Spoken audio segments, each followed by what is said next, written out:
All right. We're live. Sean, welcome. Welcome back. Hi, thanks, Jesse. Thanks for having me again. Of course. Another episode of the Transformation Podcast. Sean, I had you on, I think it was about a month ago, and you were Yeah. maybe 2 weeks removed from Rhythmia at that time, full of life.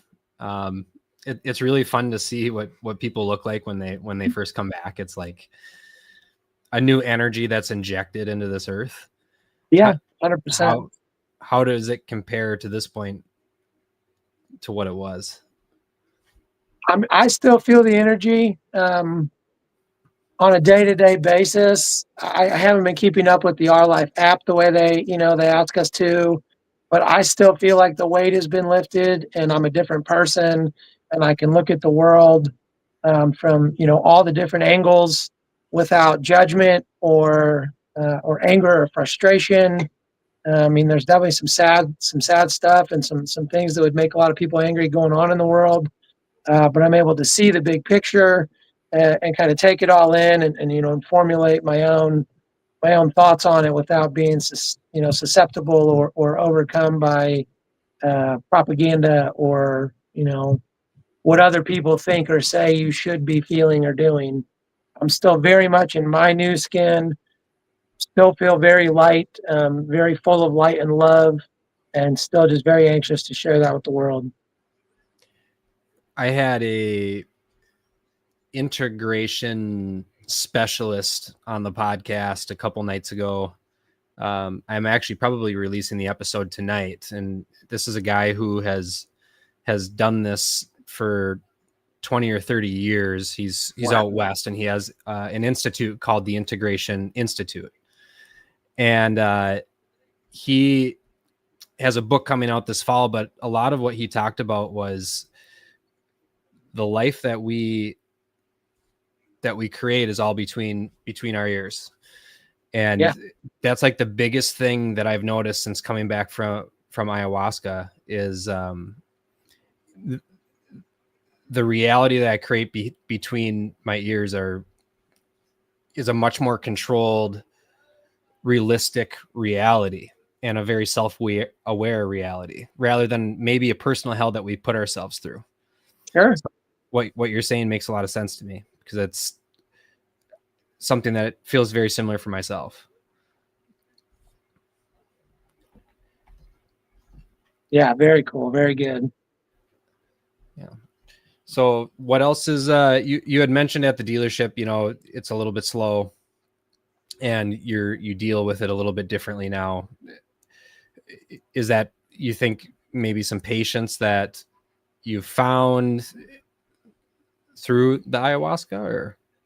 Yeah, I think so. I mean, I've been working on patience as a virtue my whole life, pretty much. Mm-hmm. Little things can get us down, can get you riled up, but just being able to kind of take a step to the side and see it from a different angle, or not pass immediate judgment, but like take it all in, feel the energy of the situation, and deal with it, with your heart rather than with your ego. Yeah, I think that's super important. Have you been keeping up with what's going on in the world? I have. Yeah. What's your thoughts on what happened? I'm saddened. My heart goes out to his wife and his kids, especially. No one should have to go through what they're going through right now. Yeah. For someone who, although being very politically outspoken to one side, was always eager to hear every side, open debate, open conversation, denounced violence on both sides, seemed like a very peaceful and a peaceful, loving person, even though he was challenging perhaps the status quo and a lot of controversial opinion. He did so with grace, and he did so without threatening anyone, and he did so with an open mind, willing to hear every side. Even though he may have had an opinion, he would still listen. And proactively respond, not just react. I think the thing that shook me most yesterday was when I was first sent the link. I didn't know what I was watching, and I don't know if you had seen the video also, but I turned it on and I'm watching it, and it was the front row video. And when it happened, it was like, is this AI? That was my initial thought, because it just didn't seem real to me, right. And the fact that his family had to witness it is just so terrible and so sad. And it's crazy to watch. I think the MSNBC anchor did get let go today. I think Matt Dowd, because it's like the media just continuously rushes to name call and consistently cause this divisiveness. And that's what we're seeing right now, is the peak reaction to what the media causes as far as divisiveness goes. Yeah, the media is absolutely fueling the fire. They've been creating this air of diversity for some time. Depending on which news channel you watch, they are very much against each other when it comes to opinions and either the right or the left. I haven't seen any media outlets really preaching or just not pushing an agenda, but choosing the middle, choosing to hear both sides, allowing people to make their own decision. It feels no matter what station you're watching, you are being pushed in a direction and encouraged a certain way, whether it's the right or the left, blue, red, trans, straight, whatever have you. They have their opinions, they have their motives, and they're pushing them. And nobody really seems to be talking about getting along, love and light. We're all brothers and sisters. We're all here together. We could be sharing in a beautiful experience together, or we could be choosing to fight these senseless fights against political topics and opinions. I personally don't have any problem with whatever you want your sexuality to be, or however you feel about yourself. That's fantastic. But not everybody else needs to agree with you. Not everybody else needs to play your same game. We're all entitled to be different, and I don't think anybody really has the right to push their difference on somebody or down somebody's throat. That's just my opinion. Yeah. And watching Charlie go to each one of those campuses during a time where I think those colleges were at the peak of their extremism, for him to come there with that different opinion and actually debate those college teens and not create that big echo chamber that had become all these universities across all of the US. And we see this ideology that rolls out to corporations, which then creates what you're saying is this suppression of thought. Is like, you can't be outspoken if it's not what they want to hear, or what they don't want to hear. And correct, no matter which side. Yes. You can't think for yourself. You have to think what we think. Exactly. So he was incredibly crucial to what America is, essentially, because he brought debate to local universities. By the way, I have a question for you. So I've been recently taking this public speaking class, and I was telling my parents about taking the class, and they said, you should take a debate class. And I was thinking about it, and we were never offered a debate class in high school or college, but I feel like my parents in their era were offered a debate class. Do you remember a debate class being offered? Yeah, I was in debate. I was in multiple clubs like that. Future Business Leaders of America, Distributive Education Clubs of America. I did speech and debate a couple of different times in high school. I took a public speaking class in college. I tend to do really well in those areas because I really like hearing what other people have to say and then either agreeing or rebuttaling with knowledge and facts. I definitely, in my life, forming my opinions, tend to rely more on facts than I do opinions. People can tell me whatever they want to tell me. I'm still going to go look it up. You can quote the president, you can quote a preacher, you can quote a school teacher in a fashion that fits your narrative.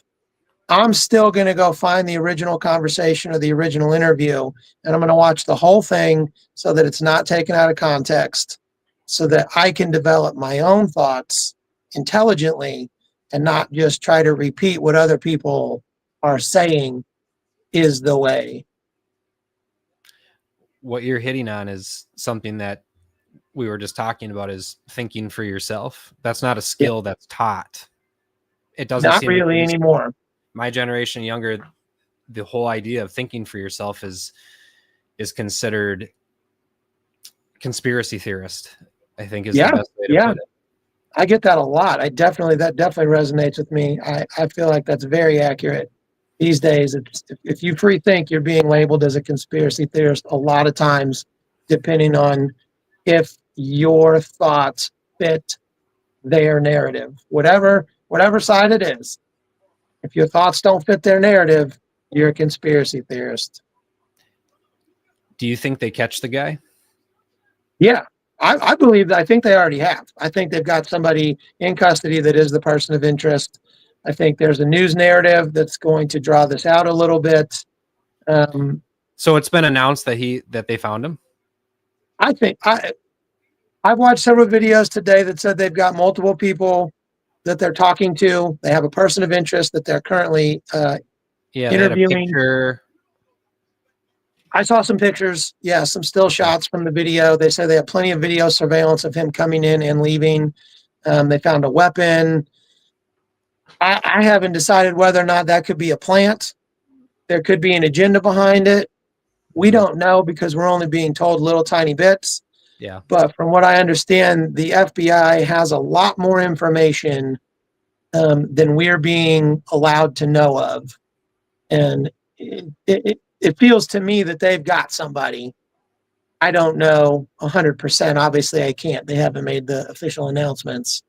Did you follow the plane story part of it? No, I don't think so. So the shooter shoots Charlie Kirk, runs off. 20 minutes later, an airplane from the Provo airport, which is 12 minutes from where Charlie Kirk was shot, leaves the airport, right? Mm-hmm. This airplane turned off its radar 30 minutes into the sky, and then it randomly reappeared in the sky and landed back at Provo airport. Like it went ghost it was like about 45 minutes or an hour. Wow. It tells me that that's a professional job. And no, it's not actually linked that the airplane is to the shooter, but the timing is very coincidental. And the owner of the plane will not say, because he has the confidentiality clause. It's like, I don't know anything.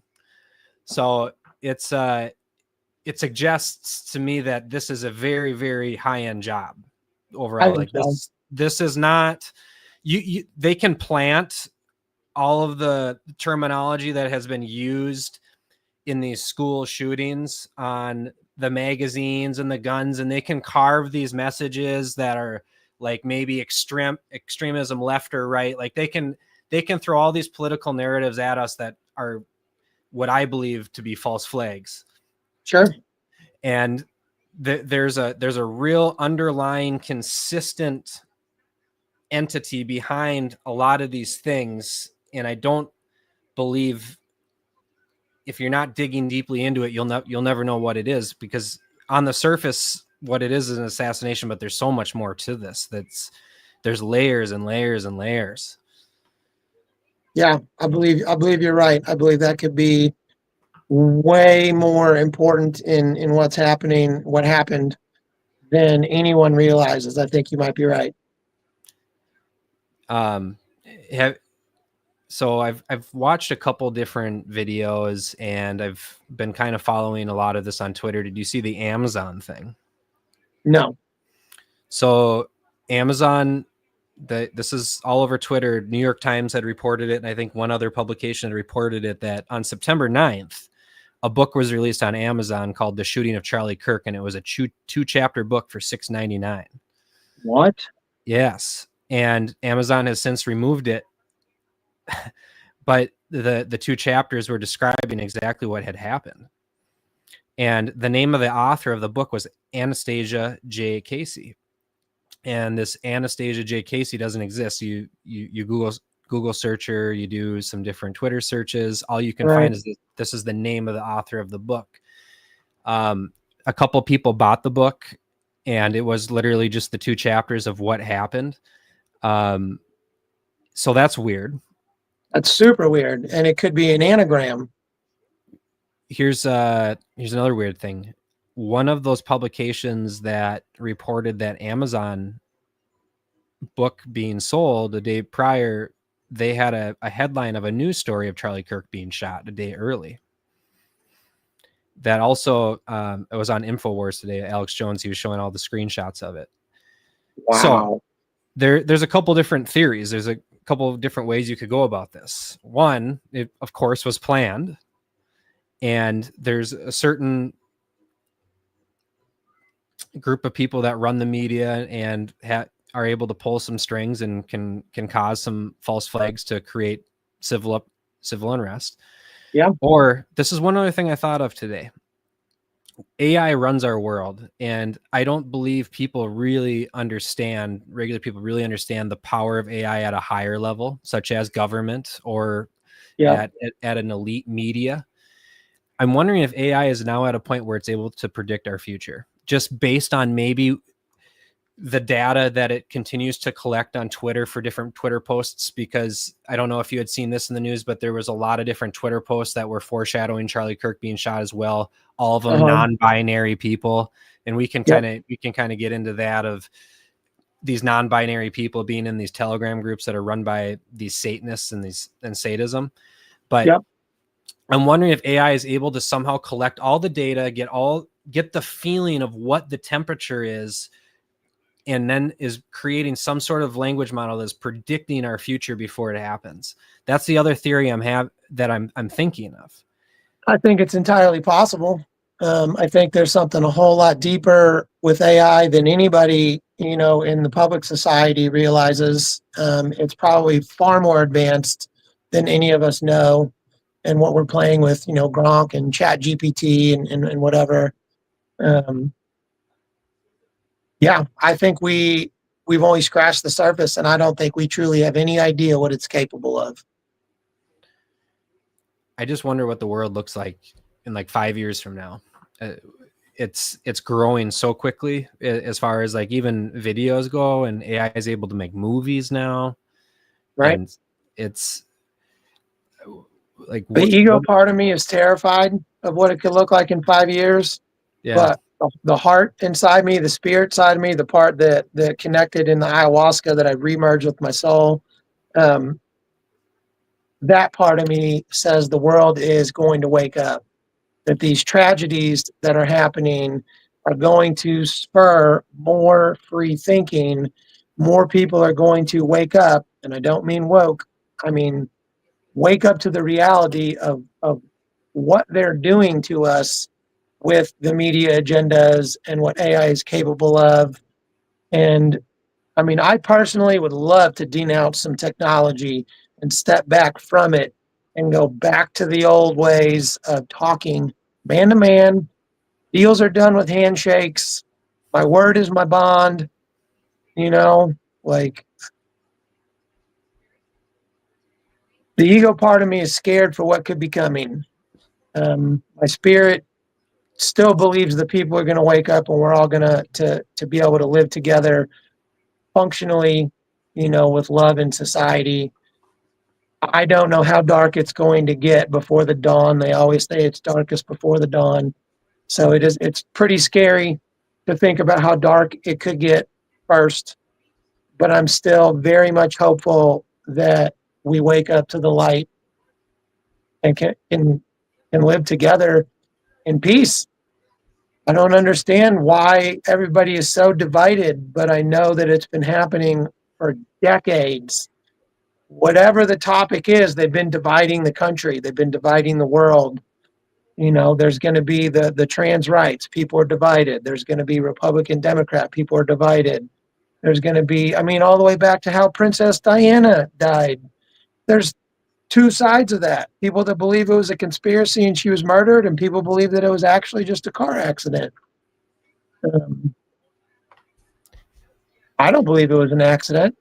I believe yesterday was a full-on professional targeted assassination with backing and more support than we have any idea was behind that.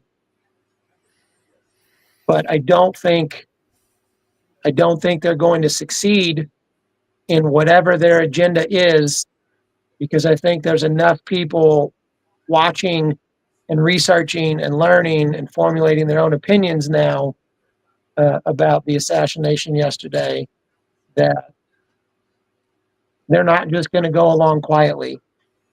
We're not just going to follow we're just not going to follow the message or the direction that they're trying to push the message. Overall, I have faith in humanity. I do too. And like you're saying, especially after ayahuasca, I know everything's going to be okay.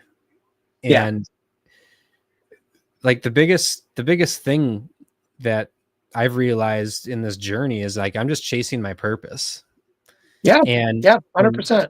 Like when the purpose is finally found is when you go. And you think, and I'm not saying that, you know, it was good that he died early, but I mean, look at all he did and all he served, and he had a purpose, and it was time, I guess, for him. And that's the way I look at this whole thing from watching this, is like, we're just all carrying out our purpose. And when it's time, it's time. And it can be a horrible way. It could be terrible, or it could be, you know, peaceful. Yeah. Overall is there's only you know, it's 100 years on earth, but if you think about different Bible verses and some ancient texts, it's only really 2 hours in the realm of heaven. That's how long you're gone from heaven is, you know, 100 years here, but it's only a couple hours in heaven, because your spirit is eternal. And time is a construct that we use here on earth. It's not a ethereal, it's not a heavenly construct. Time doesn't exist for that. Yeah. And we're here, and we're all put here for some sort of purpose, and finding that purpose is the whole point of being here. Yeah. It's such a beautiful thing. Yeah. I feel like I know my purpose, but maybe it's not fulfilled yet. Yeah. And by the way, if it's good that you know it, because then you can chase it. And maybe when you're halfway there, 3/4 there, then you realize, okay, maybe that wasn't what I thought it was, but you learn so much along the way. Yes, you do. Yeah. So if your eyes are open and you're willing to, you absolutely do. Yeah. So that's one of the biggest things I got from Costa Rica. Open mind, open heart, open eyes, approach everything openly, willing to accept whatever it is without judgment, and just know that we're all connected and serving a higher purpose. It's so funny that it's demonized in so many ways in America. It's like a Schedule I drug. Yeah. It's crazy. I mean, I've now, since going to Costa Rica, I've heard of places in America where people are going to do the medicine. They're going to like California and Florida, and they're bringing in ayahuasca. And I'm wondering if those, you know, if it's happening in those states, because it's remarkably easy to get stuff into those states, you know, likely by boat. Sure. And I, you know, I've met a few different people through, you know, different Facebook groups that I've been in, and some different networking that, you know, they have their own practices. And these are people that have been trained from shamans in Peru and those different parts of Latin America. And it's not just like 2-3 year people. I mean, we're talking experienced 20-30 year people. So, you know, it's beautiful that it is you know, kind of branching out. It's creating this tree of life, right? Yeah. But you gotta know the right people, and it takes a long time to kind of build that trust. What was so beautiful about Rhythmia is that it's just like a trusted establishment, because Yeah. you could be, getting sold a load of crap. I mean, it's possible that things are cut, or maybe the intentions aren't as pure. I mean, that's what made it so beautiful about Costa Rica, where the classes throughout the day that kind of kept your mind focused on what the intention was. Yeah. Yeah. I mean, I got just as much out of yoga and breath work as I did during actual ceremony in the Maloka personally.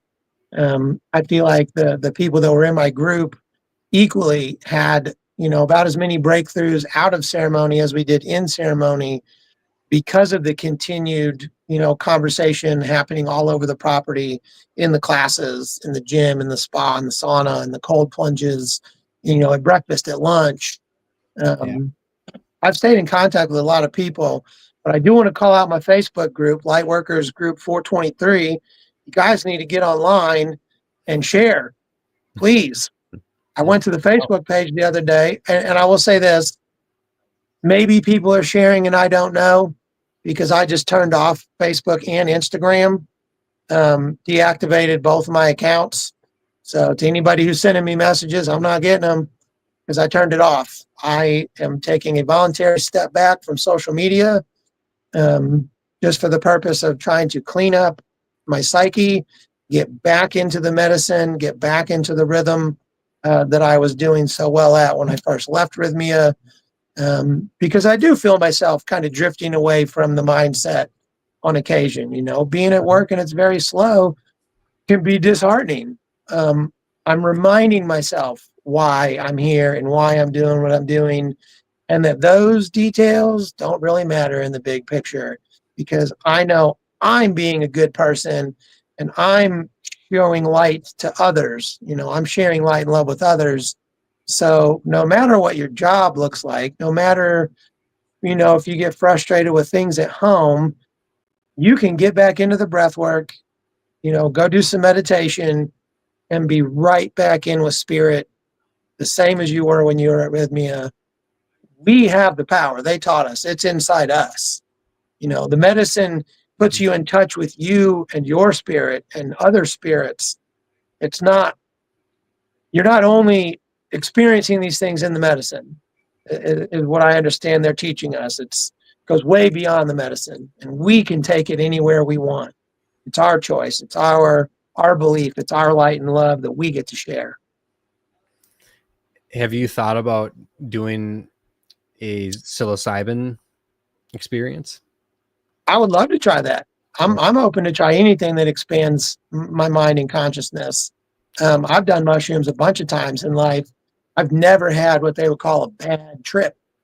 I've always been enlightened, seen beautiful things. I think psilocybin can give you more visual hallucinations. You can see more things that aren't really there. Make the stars dance, make things move, get tracers of color and stuff, more so than what the ayahuasca did. I think ayahuasca showed you what's really in your spirit and your soul, not vivid magic hallucinations out in the world. You saw what's there in your existence, in your soul. Because a lot of people, we all got visions, but it's different than like LSD or psilocybin or peyote. Right. And yes, I've tried all of those, so I can say that. So you gotten, when you do your psilocybin trips, Mm-hmm. is it an experience where you kind of just shut everything off around you and just kind of meditate, or like, what does that look like? Because I hear about people's different experiences, and I haven't done that since I've been back, just because of my history. I just don't want to do it unsupervised, Yeah, you don't want to open any doors that you're not sure you want to walk through at this point. Yeah. So when I hear people, because I always abused them, in Yeah. my past. I never used it in a spiritual way. Right. So My what's outlook has that like? definitely changed on that. Previously, 20 years ago, if I was going to do, say, LSD, I would take a couple of hits, being like, oh, I need to go hard. I need to do a couple of them so that I get the full trip. I'm a big guy. I'm like 180, 200 pounds. Like, I need a lot. Yeah, it's the ego. I've learned prior to Costa Rica in an experience with some friends where we were all celebrating someone's birthday. And one of the days of this extended weekend celebration, we all get together and do, conscious expanding, what America calls drugs. Some people do LSD, some people do psilocybin, some people do MDMA, some people do a little bit of everything. But I learned that a portion of a hit of LSD is plenty for me. I don't need a whole one or multiple hits. Just a little bit is fine to expand the consciousness and have that spiritual experience. I would say that the majority of my psilocybin experiences have been with other people. So I guess, as you said, supervised. So I'm not alone in doing it.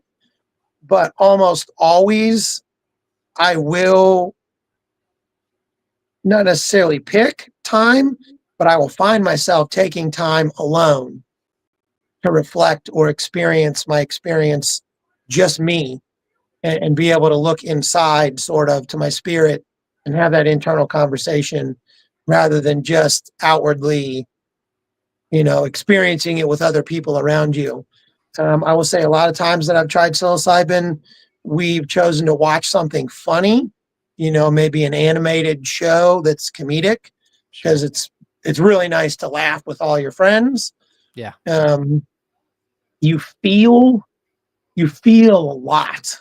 And I mean, like, spiritually and physically. Like, I have a faux bearskin rug that's rolled up. It's white, so I don't really display it in the house because I don't want it to get dirty, and it's really, really hard to clean.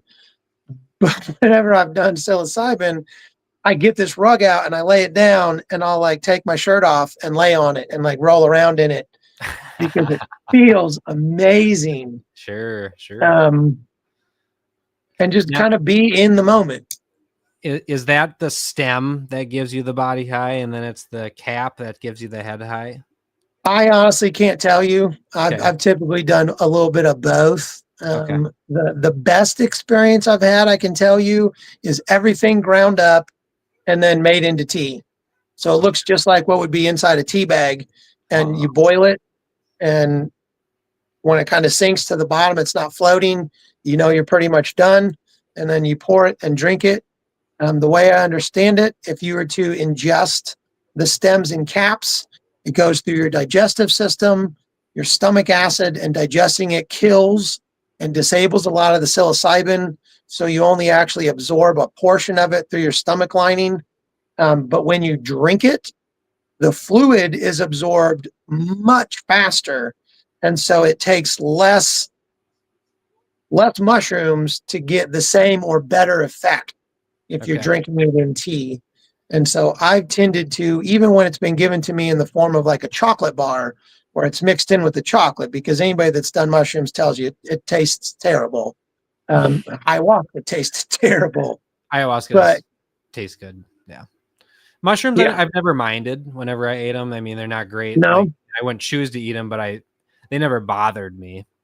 But right. I always mixed it with like some peanut butter or something like some that. peanut butter, really? Yeah. That's like awesome. Take a cracker, put some peanut butter on it, and then stick a couple of caps and stems on that, and then just chomp it. Okay. Interesting. Yeah, I mean, just like whenever I used to drink liquor, I'll just drink it straight. I've always just because you don't want to mix the sugary pop with something that's breaking down as sugar in your body, and it's just makes sense. Yeah. So, but going back to the whole experience, I had a friend who recently did peyote out west, and he was saying that the experience was like a lot more present and not as much maybe into a trip. You said that you've done peyote. Can you curve Yeah, with I've, it, or I've done is mescaline. I would agree with that. I felt more still present in my body than like out floating in the world somewhere. Mhm. Um, yeah, I would agree with that. I also Okay. did, I think, a pretty low dose of mescaline. Um, so that may have had something to do with it. Was it a ceremony? No, no, I just did it. Oh, It okay, was, okay. it was given to me by a friend. I was a bit younger, and they were going to do some stuff that they didn't think I was quite old enough to partake in at that point, which I would completely agree with looking back on. And so they gave it to me sort of in lieu of allowing me to do what they were doing. Okay. I had some friends that were going to do cocaine, Hmm. and they were like, "You're too young. You can't do this. But here, have this microdot. It's mescaline. It's peyote. You're going to love it." And so they gave it to me, and then I was left alone for a couple hours for it to kick in. And after it kicked in, the first hour or two of experience, and I loved it. Um, I can't tell you, again, this was more than 20 years ago, so I can't tell you how profound spiritually or enlightening it was for the experience. But I remember that I loved it. It was a lot of fun. My heart was wide open. I loved everybody. Nothing was upsetting me. I was just in a very, very positive place. Yeah, that's cool. Yeah. Huh. I've never even seen it, and throughout my life of everything else that I've crossed paths with, I would have tried it along the way, I believe, but Sure. it just kind of goes back to the whole hard drugs thing. I don't want to, as I had stated earlier, I don't want to do it outside of some sort of professional setting going forward in Yeah. my life. I just think that would be irresponsible of me. And I don't Sure. want to Makes put sense. And myself I in that highly position. respect that. Yeah. But I love hearing stories of people's experiences when it comes to that kind of thing. It just really fascinates me. Um, Thank you for sharing that. Yeah, absolutely. I would say at this point in life, when it comes to psilocybin, like I'm much more inclined to microdose than I am to try to go all in. Yeah. I know when we were doing ayahuasca, they tell you if there's any doubt, go get another cup. If you can make it up there, go get the cup. If No you can make it up there. excuses. Yeah. Just Right. just go take the medicine. Just keep taking the medicine.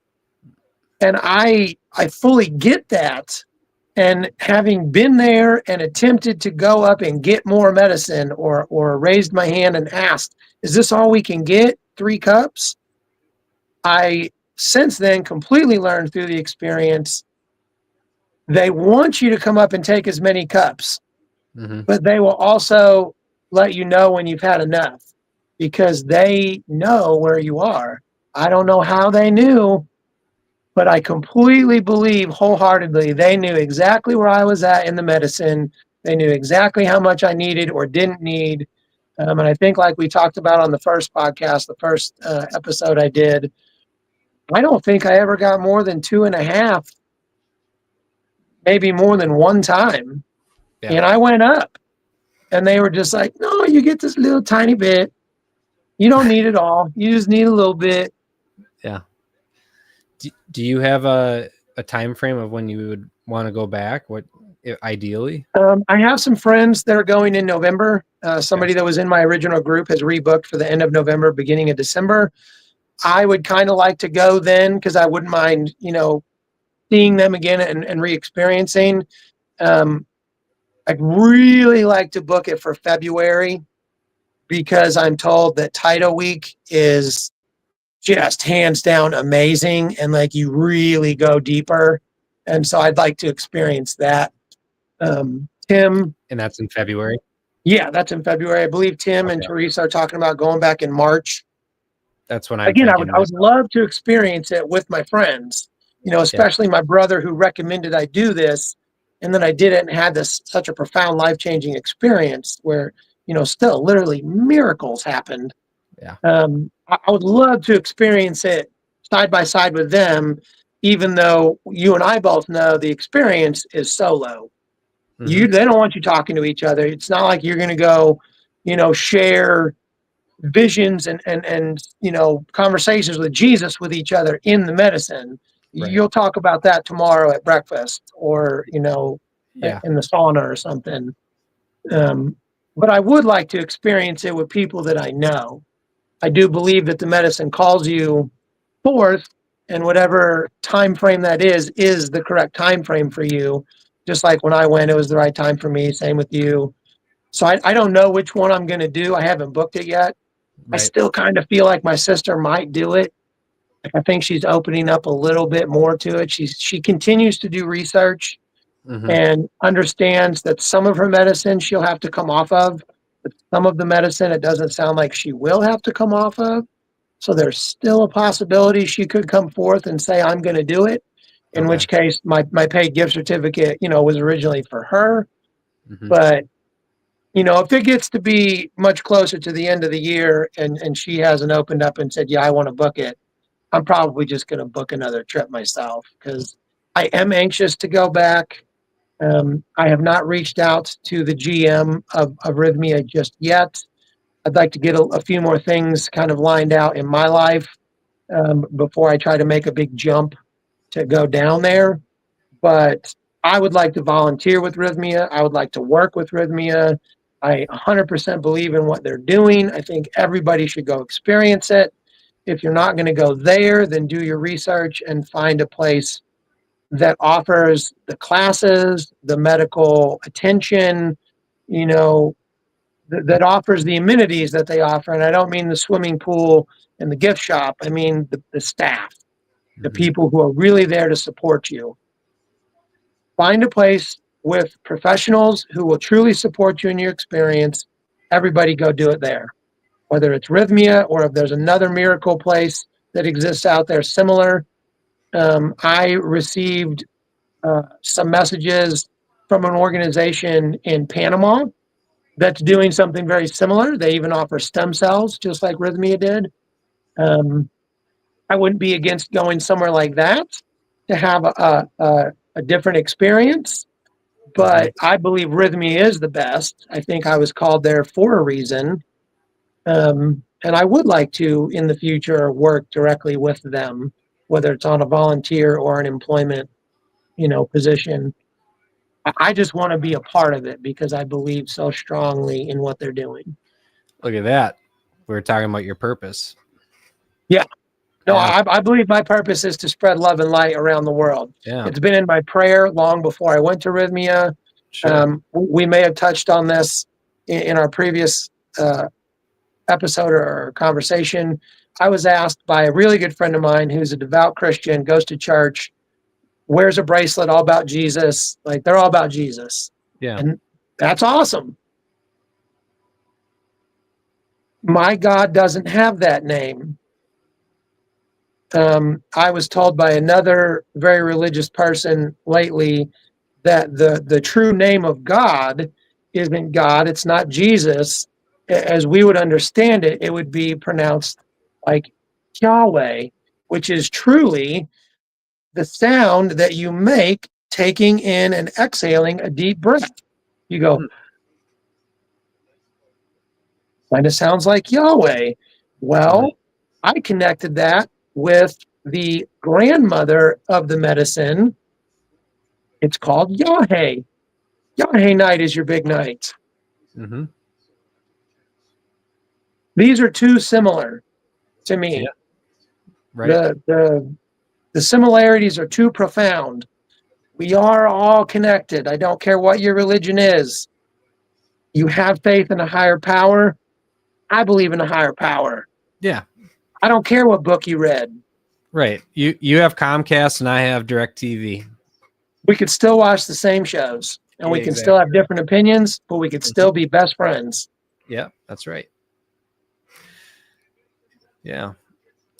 I've been thinking a lot about going back, or if I want to do a different experience first. I trying to weigh the pros and cons, I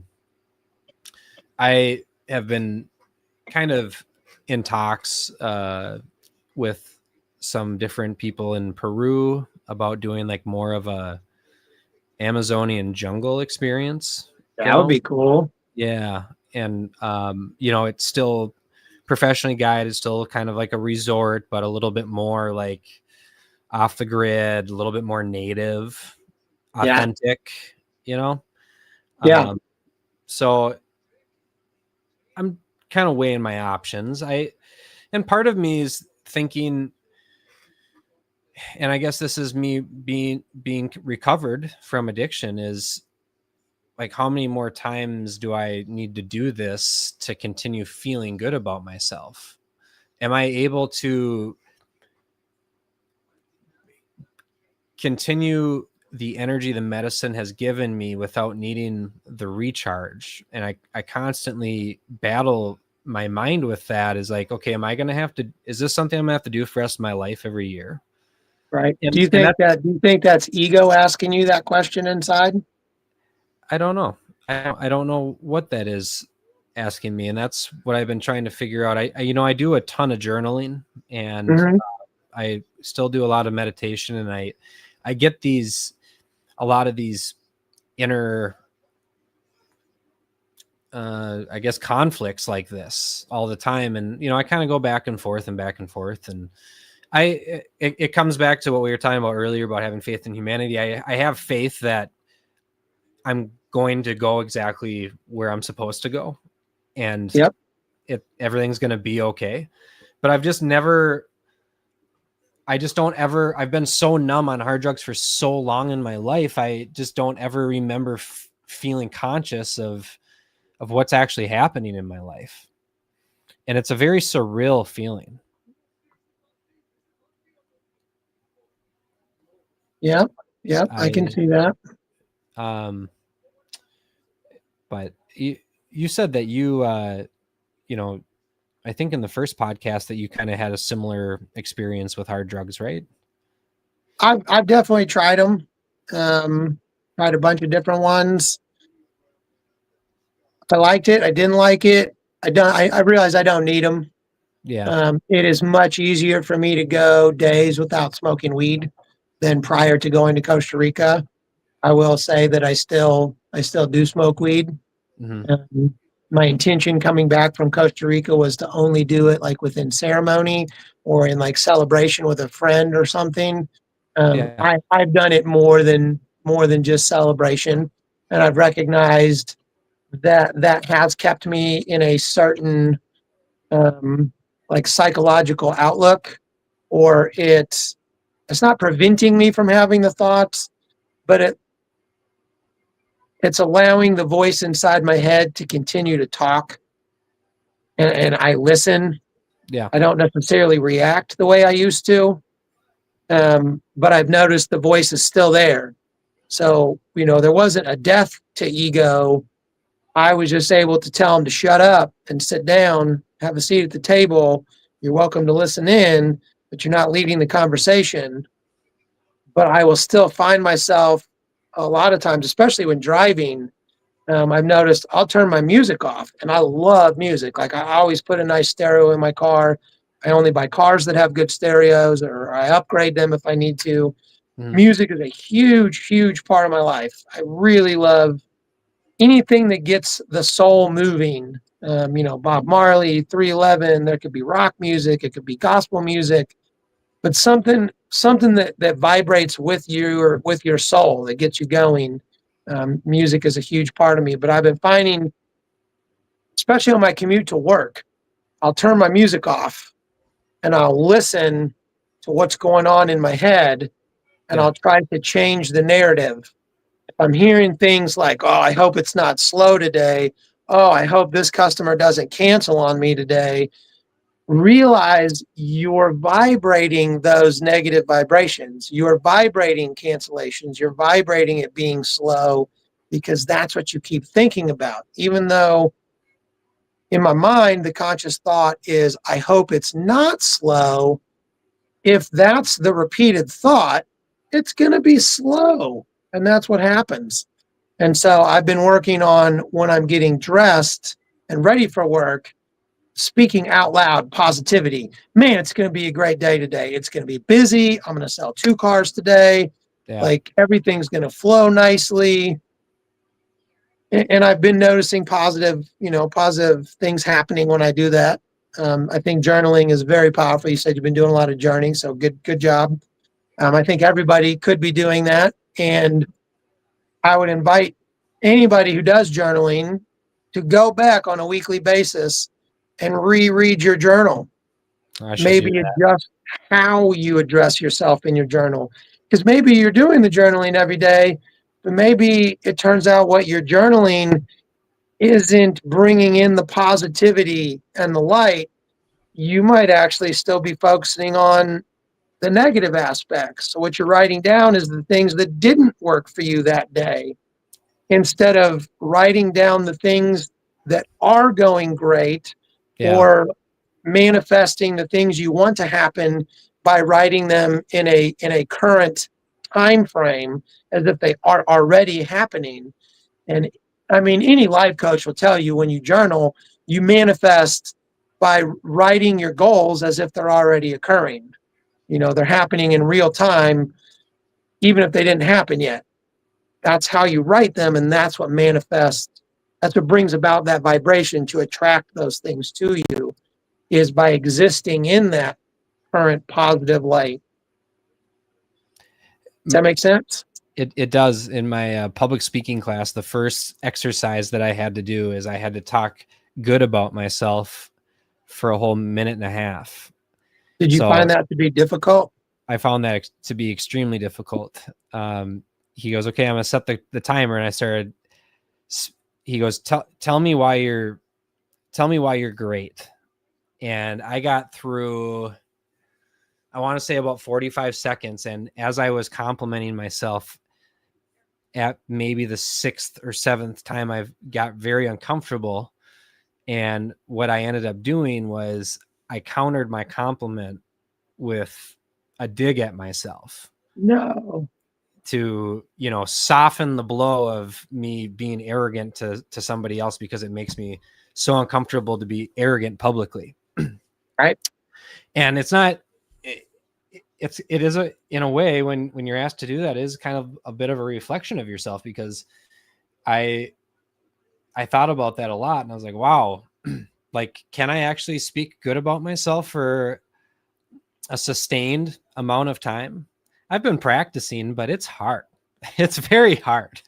It's a good thing to practice. And a lot of people do find it to be pretty difficult. I know at one point in life, I'm sure I did. I feel pretty confidently that if I was challenged to do 90 seconds talking positively about me at this point, I could.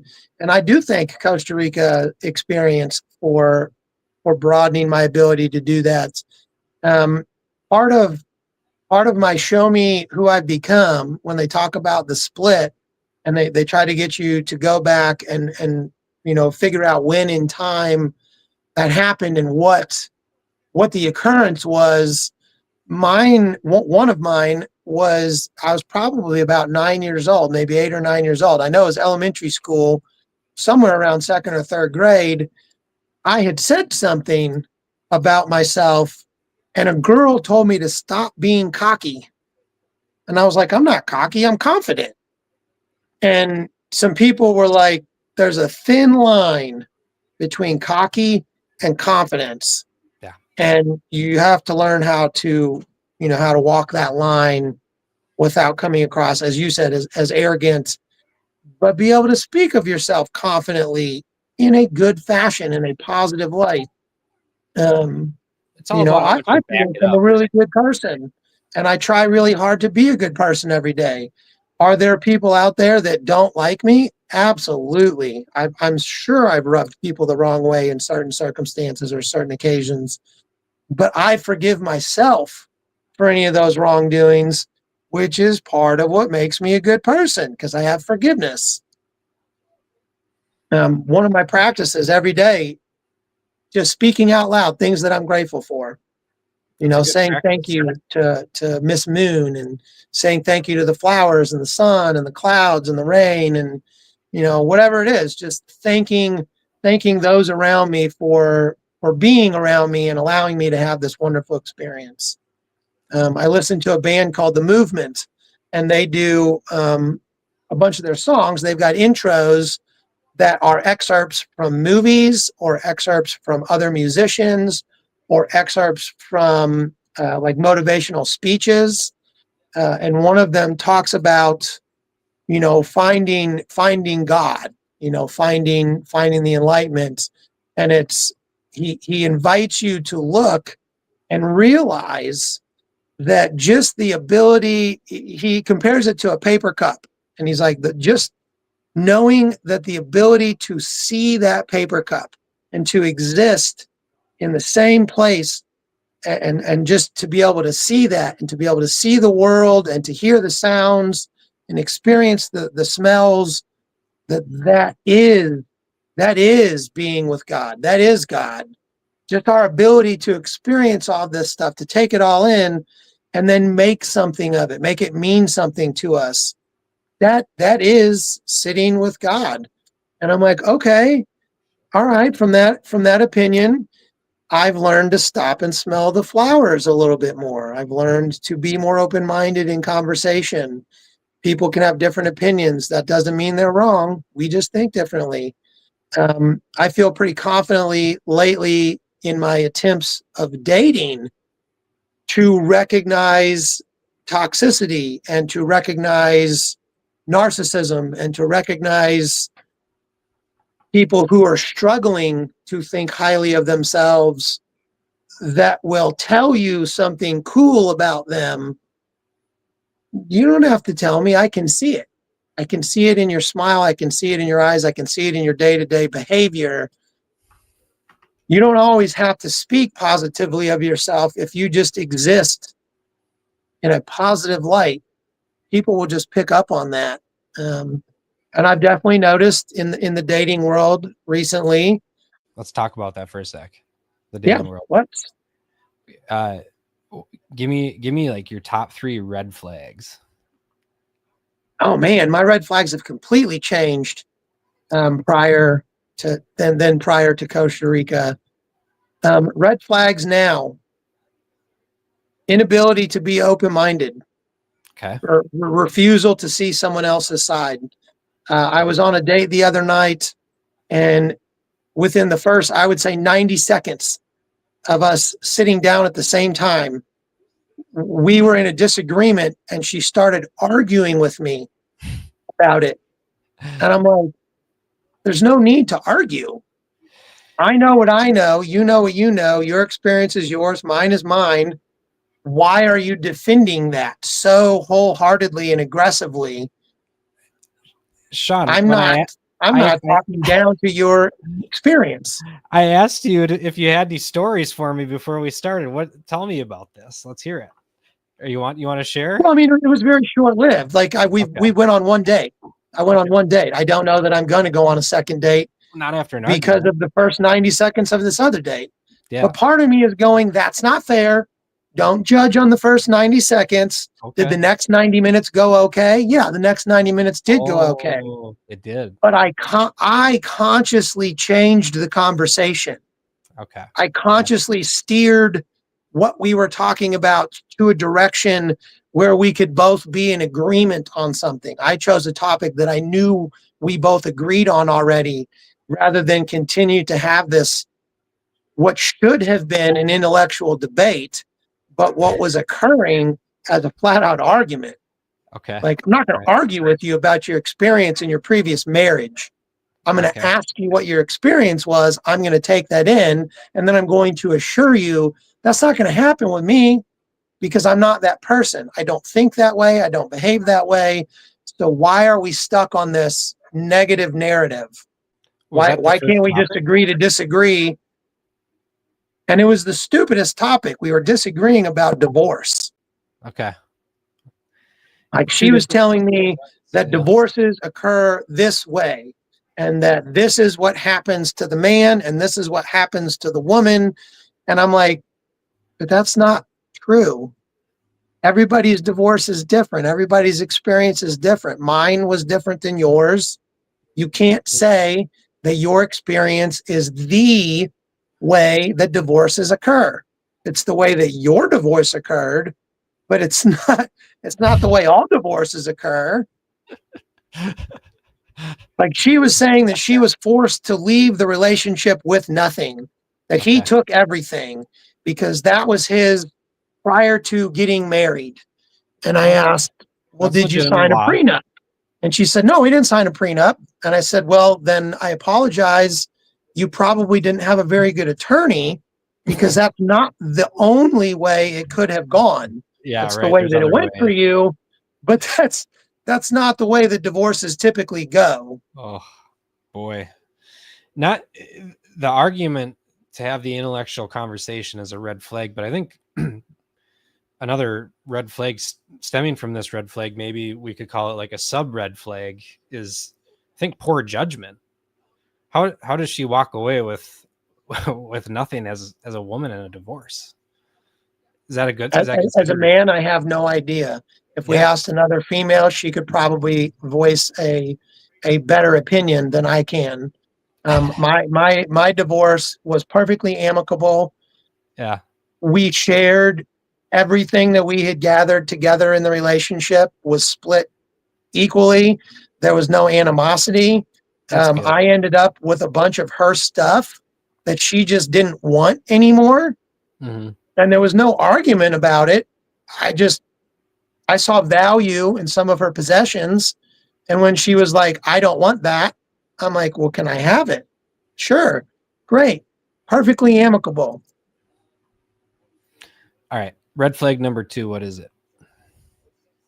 So the closed-mindedness or the, jump to arguing was probably my first red flag. Second red flag would be, and this is just a personal one, Okay. because I like exercise. I like physical activity. I like being outdoors.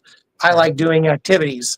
Yep. Unwillingness to try new things, unwillingness to engage in physical activity, unwillingness to engage in mental activity with each other, have intellectual conversations, go ahead and debate something that you don't see eye to eye on, but be perfectly willing at the end of the debate to just set it on the table and let it go.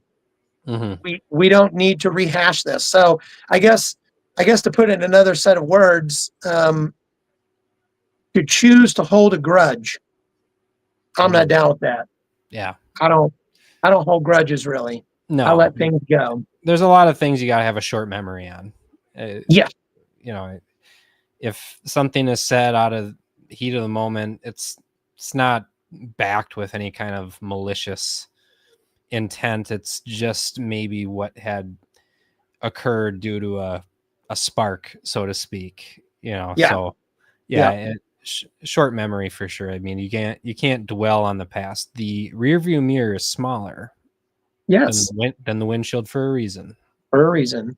Yeah. It's like, Jelly roll. they tell us you're given 2 ears and 1 mouth. There's a reason for that. Ooh, yep. Very good. Listen. I learned that a lot in sales. They definitely hammer that home because I've been in sales for, 20 something years. And in every sales class I've ever had, they bring that up. When you're talking to a customer, when you're talking to a guest, as a salesperson, you're always trying to win somebody to your opinion or to a product. Whether you believe in the product or not, you're trying to win them to buy the product. Yep. So ask questions and then shut up. Listen. Discover the ask need. the right questions. People will tell you what their buying motives are in sales.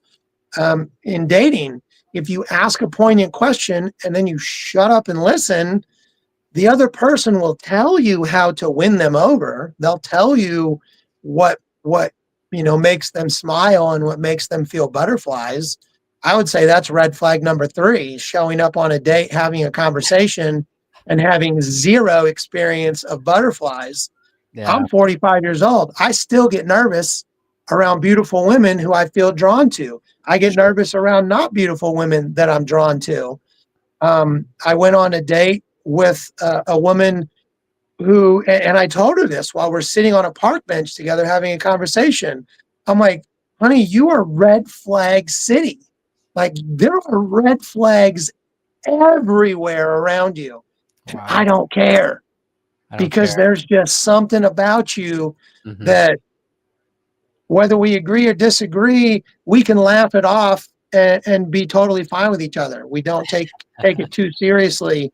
Yeah. And for some reason, I am just crazy spiritually drawn to this woman.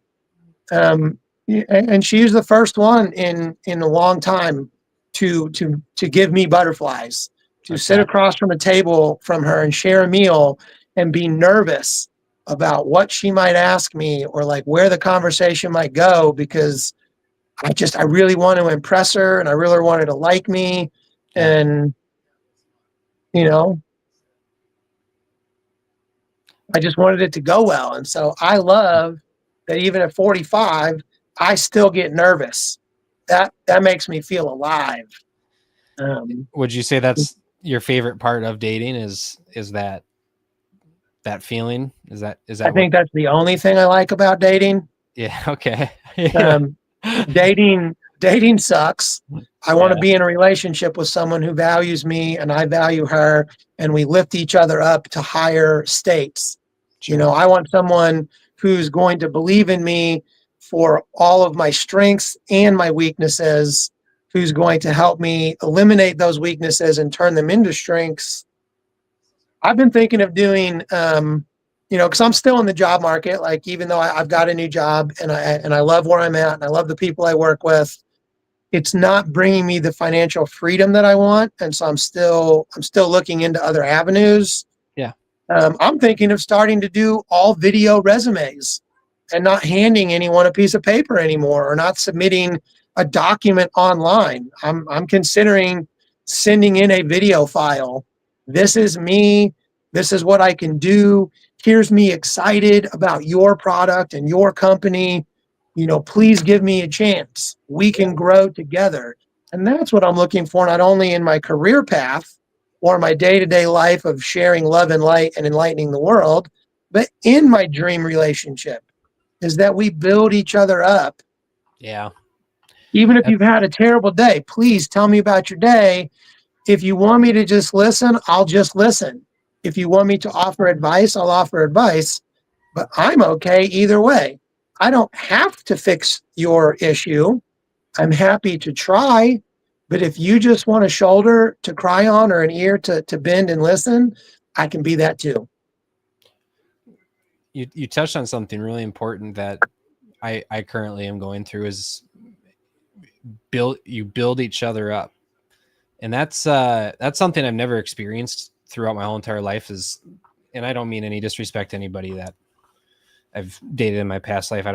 Not calling anyone out, but I've never felt that anybody has built me up in any way. Right. And, there's somebody I'm currently talking to who does do that. And, That's amazing. it's nothing past just talking, but at this time, but it makes such a difference in how you feel in the day. Oh my gosh, it does. Yeah. And that's like, when we talk about green flags, I would say that's like green flag number one. Like, find someone that like builds you up and you can build them up in return. And like when you reciprocate it, it doesn't feel like work. It's just natural. It's part of like that energy that you're giving back and forth to each other. It's like this beautiful, and I would even say in like a spiritual way. It doesn't even have to be anything past that. It can just be like this. I don't know. I get a real high out of just being able to connect with somebody through words and emotion. It does it for me. When we talk about the butterflies internally, I love a deep conversation. It's so intimate. Yeah. Does it? Would you say that with this new person, when you're having these conversations and these experiences, and I don't want to put words in your mouth, so I'm curious. Yeah. Do you feel at all a little bit like a kid again? Like, does it make you feel like youthful at heart when those things happen? Yeah, it does. It's so beautiful. I giggle, like when I see messages, I giggle. Yes. Yes. Perfect. Every time. coming out of a divorce, I was so jaded. When we talk about different experiences of divorces, mine was terrible in so many different ways. And it's like I wasn't interested in dating. I didn't really want to talk to anybody, and this person just kind of like showed up just out of the blue. And it was I don't know, it just was so natural. And it's only been talking. It's been nothing more than that. But it's been for months, but it's just so, because I, like we've got busy lives, which is cool. And when things happen, they'll happen, but like we're both okay with the pace, and Yeah. it may not, this is like the most beautiful part about it in my eyes is let's say somehow or another tomorrow it's the last time we ever talk to each other. What this person has brought me is the realization that that's like the number one thing that I should look for in a relationship is somebody that builds me up. So then I can do that in return to them, because that's like the peak happiness of a relationship. Yeah. And to me, it exists kind of as like the opposite of spite. Yeah. It's like people will reciprocate behaviors, but they can also do so in a negative way.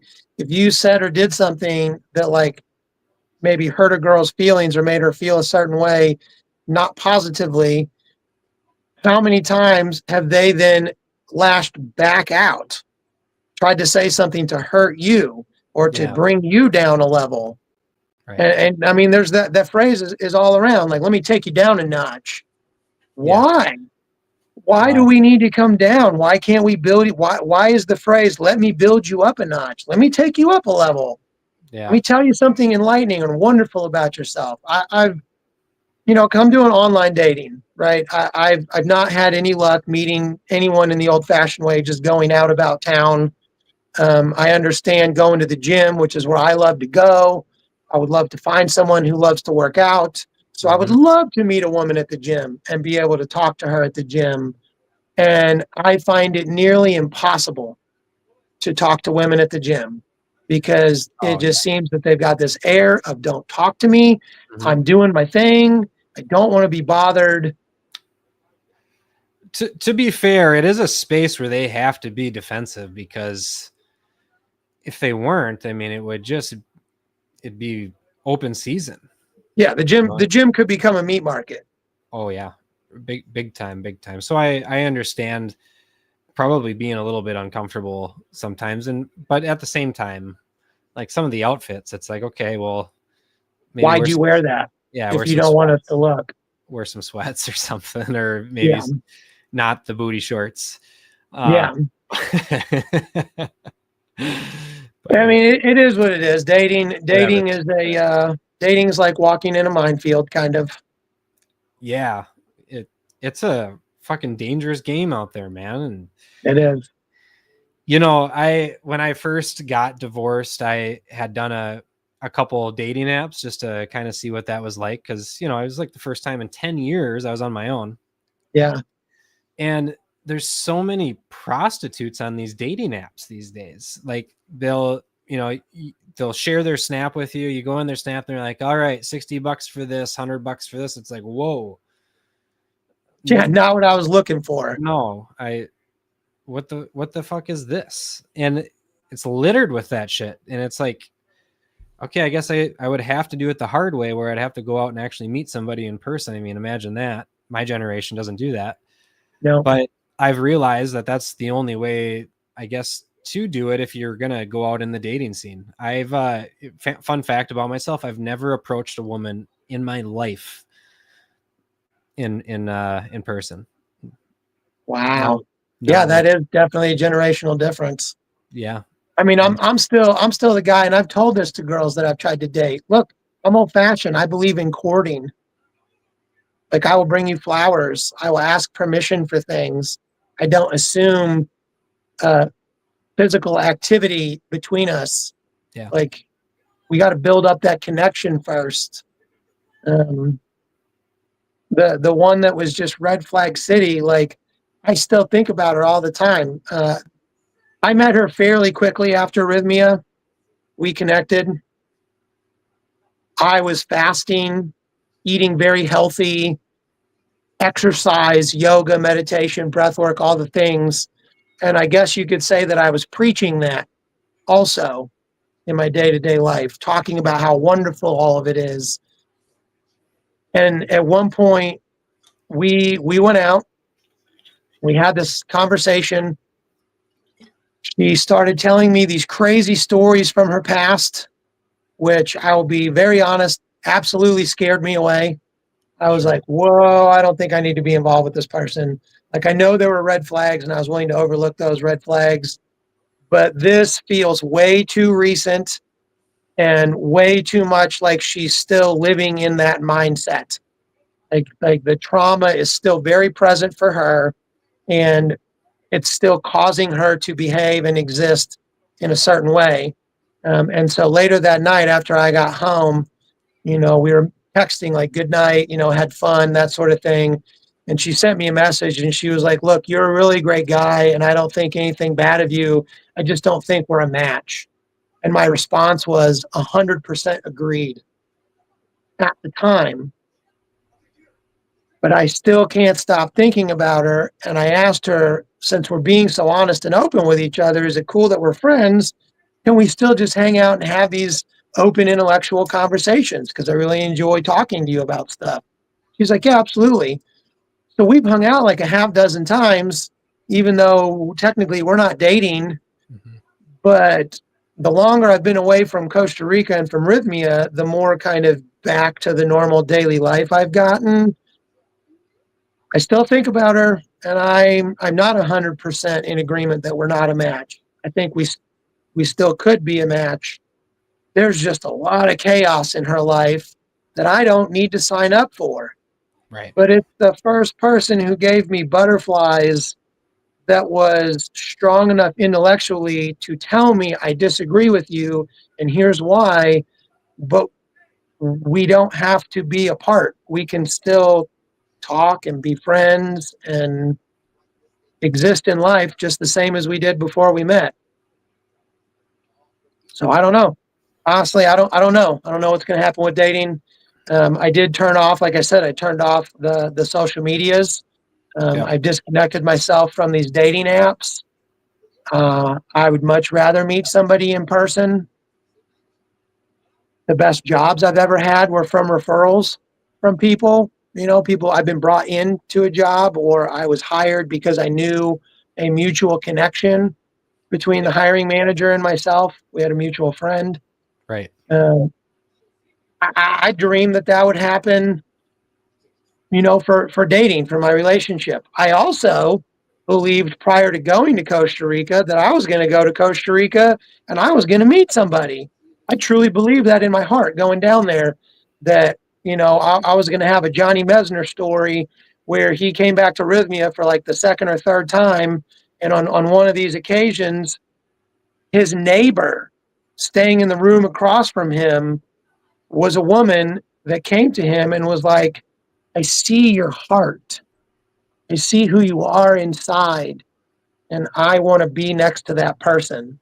Like, oh my God, that would be a dream come true.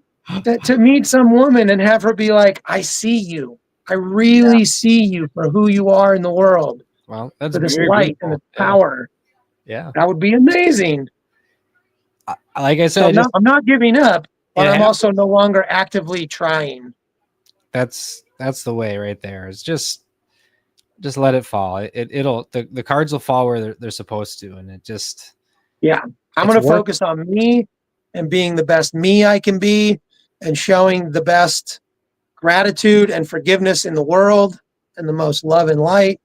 And I believe in doing that, I will attract that back to me. Yeah. That's beautiful, man. Do you have any final messages for tonight? Prayers go out to Charlie Kirk's family.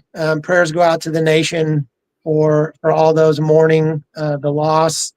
I beg you not to be reactionary, but to really look back at his life and his career.